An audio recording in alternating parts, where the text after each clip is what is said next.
Daar's 'n groot hoeveelheid skatte onder die see se oppervlakte opgesluit. Dis 'n wêreld wat altyd aan die beweeg is, wat voortdurend verander. 'n nimmer eindigende bron van lewe.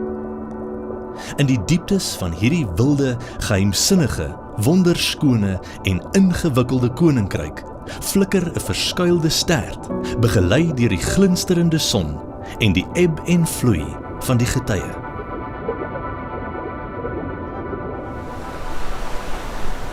Die kuslyn van Suidelike Afrika vorm die tuiste vir van die planeet se mees uiteenlopende en oorvloedigste seelewe.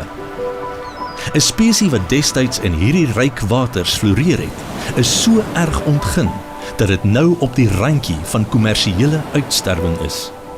Dit is die storie van Suid-Afrika se witgoud.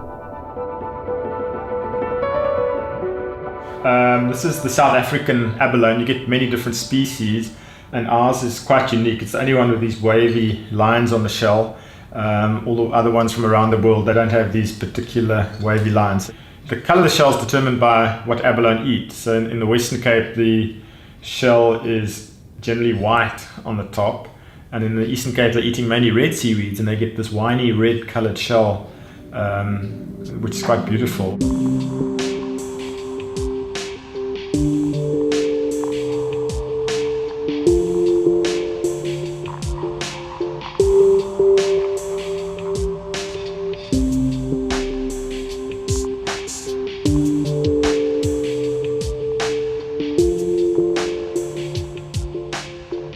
My favourite thing about abalone is they're such a unique animal. There's nothing quite like it.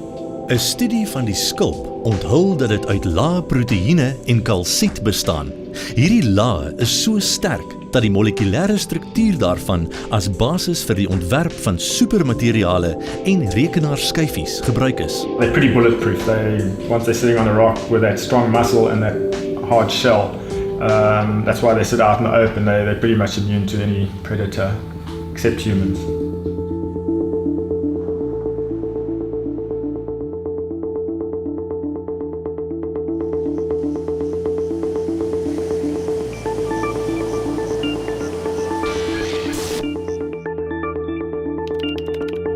'n Mens kan maklik deur 'n internet soektog 'n idee van die toestand van Suid-Afrika se perlemoenbevolking kry.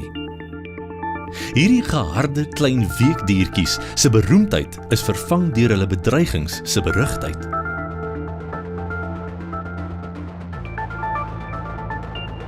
Perlemoen is aanvanklik oorbevis, maar nadat die toelaatbare vangs tot 48 duikers beperk is, was dit vir baie jare 'n stabiele visbedryf. Die kwota was 650 ton. Dit was eers in die mid-90er jare wat die situasie in 'n katastrofe ontaard het. The street price for abalone really escalated in the early 1990s. The South African rand depreciated against the dollar. Demand rose in China with rising incomes, which is where abalone is considered a delicacy. And South Africa's borders opened up after apartheid, and the country re-entered the world economy.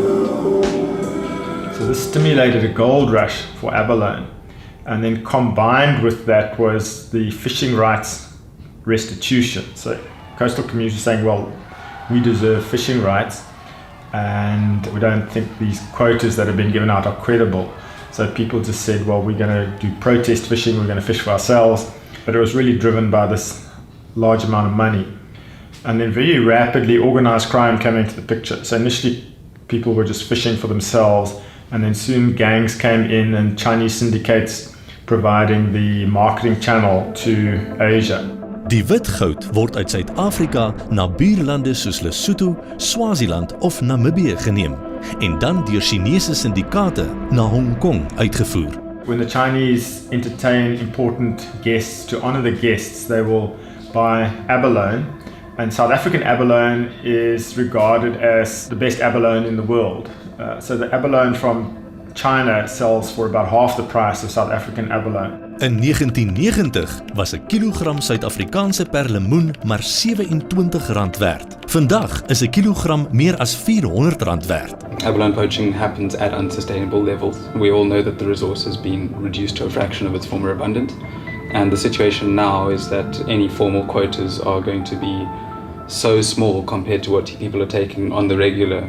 So if the abalone fishery is going to be resuscitated, it's going to need people to have long-term rights and access to a resource that's available to them in some kind of attractive quantity. The resource as it stands right now doesn't seem to be available in that sort of quantities.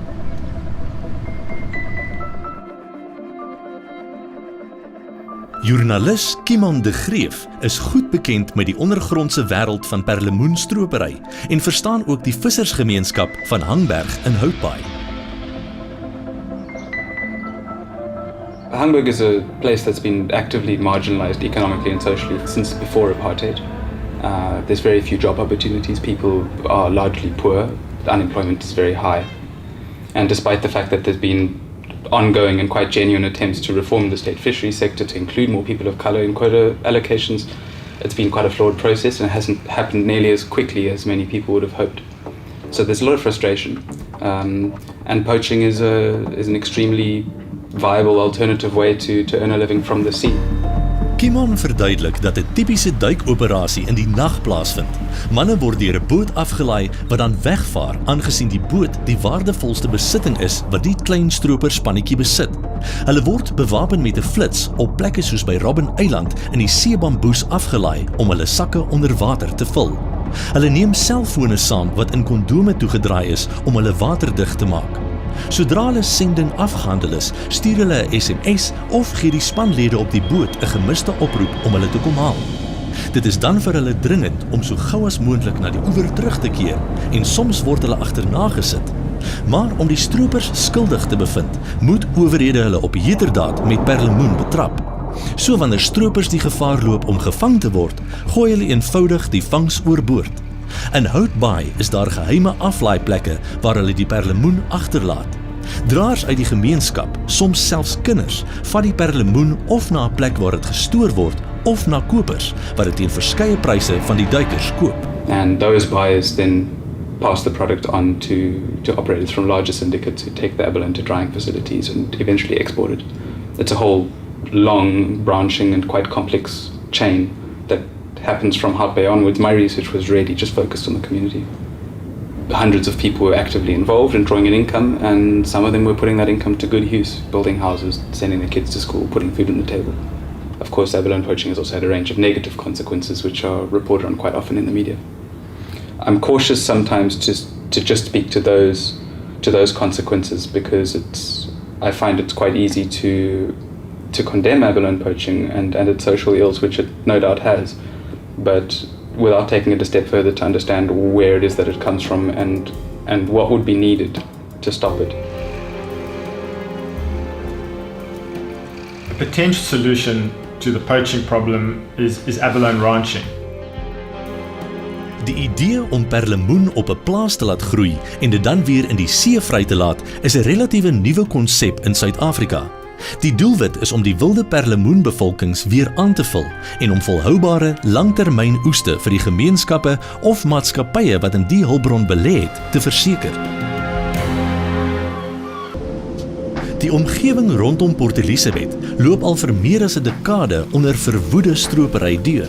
Nou, met die belovende voordele van perlemoenboerdery, het die regering op 'n eksperimentele basis aan maatskappye wat begin het om die uitgeputte ruwe met gekweekte perlemoen te vervang, reg te besorg.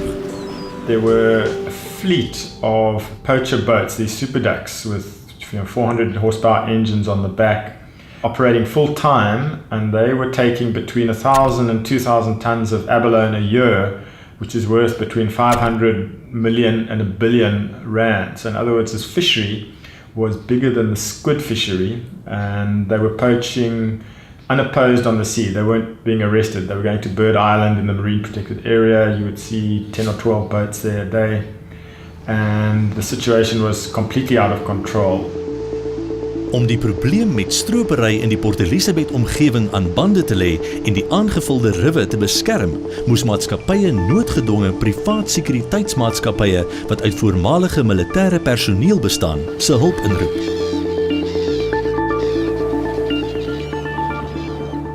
When the Tactical Task Force first arrived in Port Elizabeth in 2013, we noticed 12 major groups. Since then, we've managed to chip away at those groups, and we are currently left with 4 groups that are extremely active but very elusive.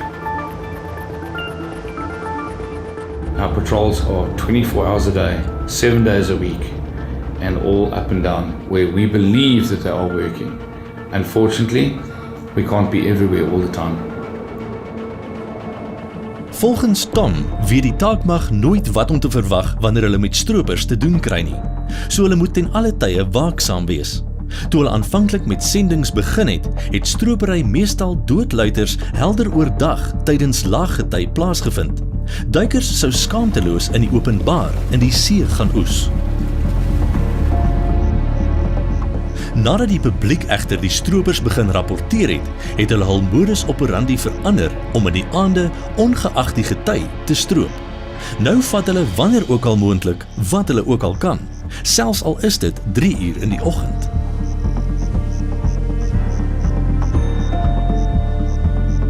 To completely stop abalone poaching in the Port Elizabeth area is impossible. It is impossible. Because where there is a gap, somebody's going to take it. What you can, however, do is curb it dramatically. I believe if the Metro, if DAF, if SAP, and whoever else is interested in abalone poaching had to pool our resources, I think 80 to 90% of it could be stopped before it starts. Na 'n afname in stropery kan riwe wat vroeër oorontgin was, egter nou met veiligheid met plaasgeteelde perlemoen aangevul word. In die Hamburg gemeenskap in die Oos-Kaap het nog 'n boerderymaatskappy begin om die moontlikheid vir 'n perlemoenboerdery vennootskap met die plaaslike gemeenskap te ondersoek. It's been declared as a presidential Operation Pakisa project. So the presidency's got a drive to build the ocean economy, and this has caught their imagination, and so we're hoping through our engagement with the Hamburg community to work out some sort of a partnership between the community, which would then own the fishing rights, and the abalone farm, which would then supply the seed abalone and then do the processing and marketing. Nomonde Ndlangisa is 'n navorser van Rhodes Universiteit. There are various projects running in Hamburg at the moment. There's a cob farm, there's an oyster project, but unemployment is still quite high here. And so a ranching project that is successfully run and managed has huge potential to improve the livelihoods of more people in Hamburg. I've found that all the stakeholders, so community, industry, as well as governments, are keen to participate in a co-management strategy. And so that is where a lot of the potential lies. The community here sees potential for their development and for the improvement of their lives, and they want to be part of pioneering a way to make that happen. Sifamishe Abalone ukubana ngaba sinokufunda sifundisane, that is kubalulekileyo ukufundisana, sizazi izinto into yobana ayingezethu eziba siphila ngeli xesha. Sifuna zonke izinto ezikhoyo ezisingqongileyo zibekho nakwixesha lesizukulwana, because we don't know uba lawuphela nini nilizwe. But eyona nto ibalulekileyo into kokubana masinganxibi ibhlankasi, masingajongi apha phambi kwethu, masijonge far apho siyakhoyo, kukude apho siyakhoyo. Asinawuthatha zonke into ezikhoyo elwandle sizigrebe kuba sisithi makuphele thina abantu bakhoyo ngoku. Abantwana babantwana bethu bawutyaphi. So kuyo yonke into esiyenzayo nayo le nto sifuna into kokubana yenzeke, into yobana kufanyiswe iAbalone apha. Iinjongo zethu into yobana kungapheli okanye kubenefite thina, makubenefite nesizukulwane esizo. So hoe presies word perlemoen gekweek? Om die antwoord op hierdie vraag te kry, moet ons met die kus langs ry om 'n wilde kus perlemoenplaas te besoek.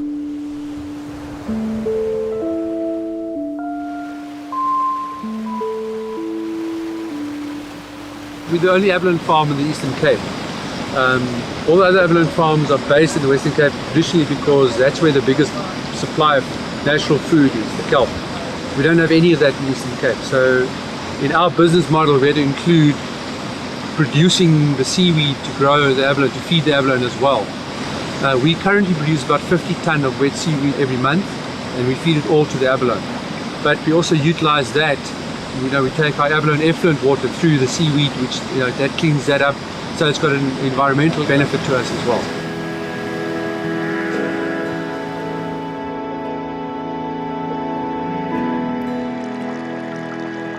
Perlemoen laat eenmaal 'n jaar in die lente, wanneer die toestande net reg is, 'n massa eiers en sperm in die water vry. Om 'n gereelde voorraad perlemoen te voorsien, boots broeierybestuurder Malcolm Meyer heel jaar lank lentetoestande na. Sodra die eiers en sperm vrygelaat is, broei die bevrugte eiers as larwes uit.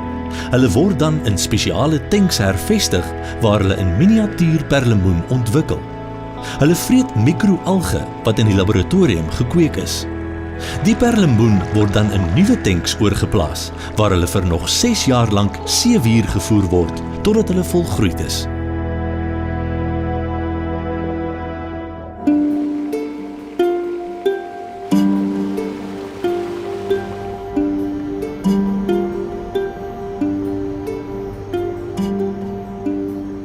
Meeste perlemoen wat op die plaas gekweek is, word na die verre ooste uitgevoer.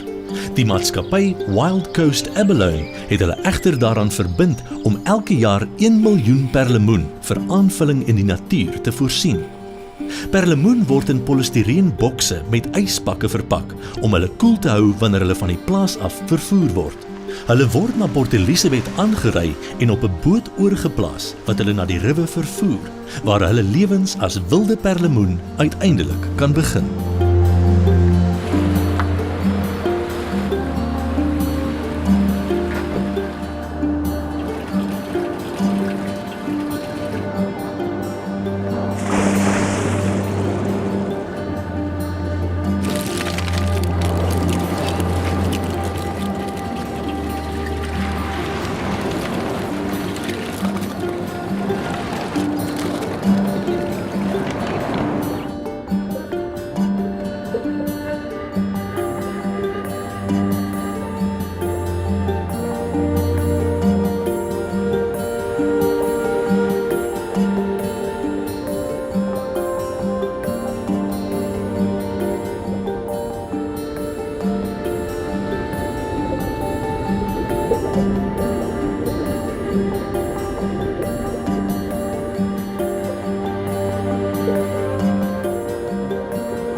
Perlemoenboerdery los dalk nie Suid-Afrika se stroperskrisis op nie, maar dit hou beslis groot potensiaal vir verandering in, vir beide die samelewing en ons oseaan-ekostelsels.